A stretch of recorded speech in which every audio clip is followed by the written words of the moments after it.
주님께서 여러분과 함께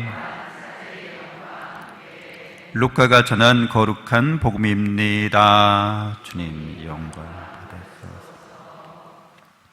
그때 예수님께서 바리사이들에게 말씀하셨다. 어떤 부자가 있었는데 그는 자주색 옷과 고운 아마포 옷을 입고 날마다 즐겁고 호화롭게 살았다. 그의 집 대문 앞에는 라자로라는 가난한 이가 종기투성이 몸으로 누워 있었다. 그는 부자의 식탁에서 떨어지는 것으로 배를 채우기를 간절히 바랐다. 그러나 개들까지 와서 그의 종기를 핥곤 하였다. 그러다 그 가난한 이가 죽자 천사들이 그를 아브라함 곁으로 데려갔다. 부자도 죽어 묻혔다. 부자가 저승에서 고통을 받으며 눈을 뜨니 멀리 아브라함과 그의 곁에 있는 라자로가 보였다. 그래서 그가 소리를 질러 말하였다. 아브라함 할아버지, 저에게 자비를 베풀어 주십시오. 라자로를 보내시어 그 손가락 끝에 물을 찍어 제 혀를 식히게 해 주십시오. 제가 이 불길 속에서 고초를 겪고 있습니다. 그러자 아브라함이 말하였다. 얘야, 너는 살아있는 동안에 좋은 것들을 받았고 라자로는 나쁜 것들을 받았음을 기억하여라. 그래서 그는 이제 여기에서 위로를 받고 너는 고초를 겪는 것이다. 게다가 우리와 너희 사이에 큰 구렁이 가로놓여 있어 여기에서 너희 쪽으로 건너가려 해도 갈 수 없고 거기에서 우리 쪽으로 건너오려 해도 올 수 없다. 부자가 말하였다. 그렇다면 할아버지, 제발 라자로를 제 아버지 집으로 보내주십시오. 저에게 5 형제가 있는데 라자로가 그들에게 경고하여 그들만은 이 고통스러운 곳에 오지 않게 해주십시오. 아브라함이 그들에게는 모세와 예언자들이 있으니 그들의 말을 들어야 한다 하고 대답하자 부자가 다시 안 됩니다. 아브라함 할아버지, 죽은 이들 가운데서 누가 가야 그들이 회개할 것입니다 하였다. 그에게 아브라함이 이렇게 일렀다. 그들이 모세와 예언자들의 말을 듣지 않으면 죽은 이들 가운데서 누가 다시 살아나도 믿지 않을 것이다. 주님의 말씀입니다. 그리스도님 참미합니다. 참 예수님, 하나님의 복동이 고맙습니다. 고맙습니다. 네, 너무 잘 알고 있는 라자로, 거지 라자로에 관한 복음 말씀인데요. 라자로라는 말 뜻이 하나님께서 도와주신다라는 뜻이죠. 그래서 그 부자 집에 대문께 있었는데 부자는 관심도 없고 또 그가 굶주리고 있음에도 아무런 도움도 베풀지 않죠. 그런데 심지어 개들은 와서 종기를 핥아준다는 거예요. 그래서 혹시 여러분들 반려견을 키울 때 야생동물들이 상처 입었을 때 자기 상처를 이렇게 혀로 핥게 됩니다. 그렇게 함으로써 살균하는 거죠. 소독하는 거죠. 그리고 빨리 아물도록 일종의 본능적인 치료 행위라고 할 수 있습니다. 그러니까 개들도 라자로한테 동정심을 갖고 있다는 거예요. 개들이 라자로 몸에 난 그 상처를 자기 몸에 난 상처처럼 이렇게 핥아주는 거죠. 그런데 부자는 아무런 관심도 없다는 거죠. 그 라자로에 대해서. 그러니까 우리는 이런 예수님의 비유 이야기에서 사회적인 약자에 대한 관심을 가져야 함을 일깨워 줍니다. 예수님은 하나님 나라의 기쁜 소식을 선포하셨죠. 그러니까 나라라는 거예요. 나라, 국가, 왕국이라고 말합니다. 그래서 인간이 만들 수 있는 가장 큰 공동체를 우리는 국가라고 합니다.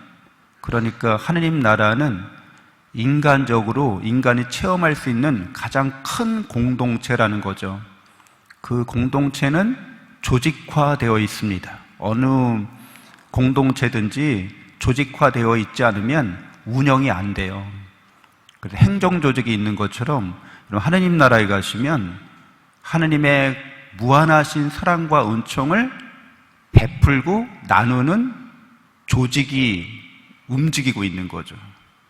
그래서 우리가 천사와 성인 성녀들이 하느님 나라에서 모든 성인의 통공이라고 하는, 하느님의 무한하신 사랑과 은총을 독점하는 게 아니라 공유한다는 거예요. 그래서 필요한 사람에게 베풀고 나누는 역할을 맡아서 한다는 겁니다. 그러니까 예수님이 하느님 나라를 선포한 것은 이 세상에서 그러한 나라가 구현되기를 원하신다는 거죠. 근데 이 부자는 그런 하느님 나라의 사랑과 은총을 공유하고 베풀고 나누는 것에 인색할 정도가 아니라 무관심한 거죠.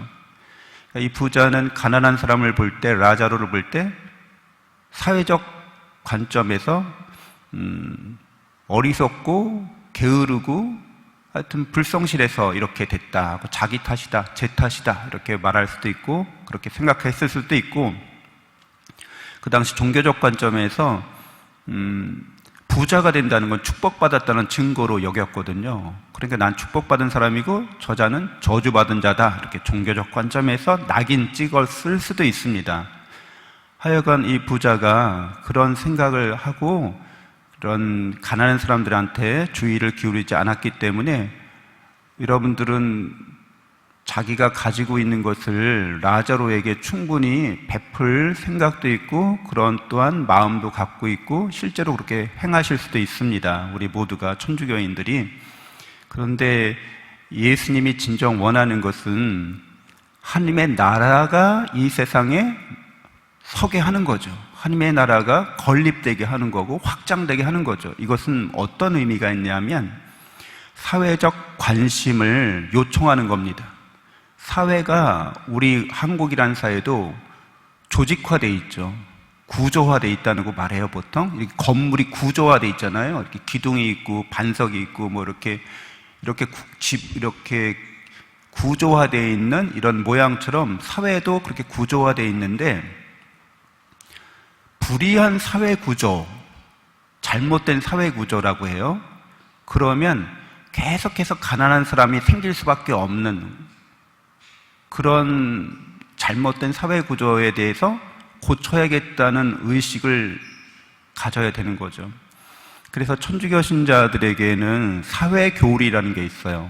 사회교리에 4가지 원칙이 있죠. 인권주의 원리, 그렇죠? 누구나 인권이 침해당하면 안 된다는 거잖아요, 그렇죠? 그리고 연대성의 원리, 가난하고 힘없는 사람들에게 연대해야 된다는 거잖아요. 그리고 보조성의 원리, 각자의 역할과 책임이 있다는 거잖아요. 사회를 볼 때 그런 거죠. 그리고 공동선의 원리, 이게 모든 게 모든 사람에게 유익이 되도록 우리가 사회를 바꿔가야 한다는 겁니다.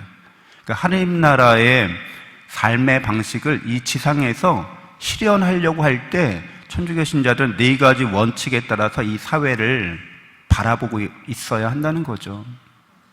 그래서 이것은 내가 사회적으로, 구조적으로 어느 위치에 있는지를 먼저 파악해야 돼요. 나는 기득권에 속해 있는지 아니면 기득권이 아닌 계층에 속해 있는지. 내가 기득권에 속해 있다면 기득권의 이익을 위해서 움직이는 게 아니라 사회적 관심에 따라서 교회의 4가지 원칙에 따라서 움직이려고 해야죠. 그래야 예수님의 제자가 되는 겁니다. 그래야 하나님 나라의 운동에 참여한 사람이 되는 거죠. 그래서 우리 사회에 대한 이해를 어떻게 할 거냐, 이거는 천주교 신자들에게 실제 사회생활을 할 때 중요하게 다가옵니다. 근데 이런 얘기를 하면 싫어하는 분들이 되게 많아요. 교회는 사회에 대해서, 정치, 경제에 대해서 말하지 말라는 거예요. 그러면 예수님의 가르침과 정반대가 됩니다. 예수님이 하나님 나라의 운동에 참여하지 말라는 거죠. 그냥 가난한 사람을 도와주라는 거예요. 사회적으로 이게 문제다 말하지 말고 그냥 그게 진실하고 그게 선하다고 보는 거죠. 유명한 이런 예가 있죠. 그 엘살바도르의 로메로 대주교님, 오스카 로메로 대주교님은 굉장히 보수적인 성직자였어요. 근데 대주교가 되고 나서 친구 신부님이 그 독재 정권에 의해서 살해를 당합니다. 그 다음부터 이 주교님이 가난한 사람들의 편에 서는데 유명한 얘기를 해요. 내가 가난한 사람들에게 빵을 주면 사람들은 나를 성자라고 한다. 그러나 이 가난한 사람이 왜 가난하냐고 이렇게 묻게 되면 사람들은 나를 공산주의자라고 한다. 빨갱이라는 거죠. 이것은 심각한 복음에 대한 도전입니다. 복음대로 살지 말라는 거죠. 하나님 나라 운동을 하지 말라는 거예요. 그냥 사회적으로는 계속 가난한 사람들과 약자들이 있는데 그들을 구조적으로 그 상태가 벗어나도록 하는 일에는 관여하지 말고 가끔가다 자선을 베풀라는 거예요. 연명시키라는 거죠. 그런데 이러한 사회 구조는 반드시 멸망합니다. 그래서 역사적으로도 증명된 바죠. 부가 양극화되기 시작하면 그 사회는 건강한 사회가 아니고 그 자체로 이 사회가 불의하다는 것을 증명하고 있는 거거든요. 그래서 역사적으로 반드시 부가 이렇게 양극화될 때 모든 나라들이 다 멸망했습니다. 그러니까 한국 사회도 마찬가지라는 거죠. 재산이나 하나님이 주신 그 재물들이 한쪽으로만 계속 몰리고 가난한 사람들이 계속 구조적으로 이걸 벗어날 수 없는 체제가 되면 사람들이 그 사회에 대한 충성심이나 그 사회를 유지시키고자 하는 그런 마음이 사라지는 거죠. 빨리 망했으면 좋겠다 이런 생각을 하게 됩니다. 그러면 부자도 망하게 됩니다.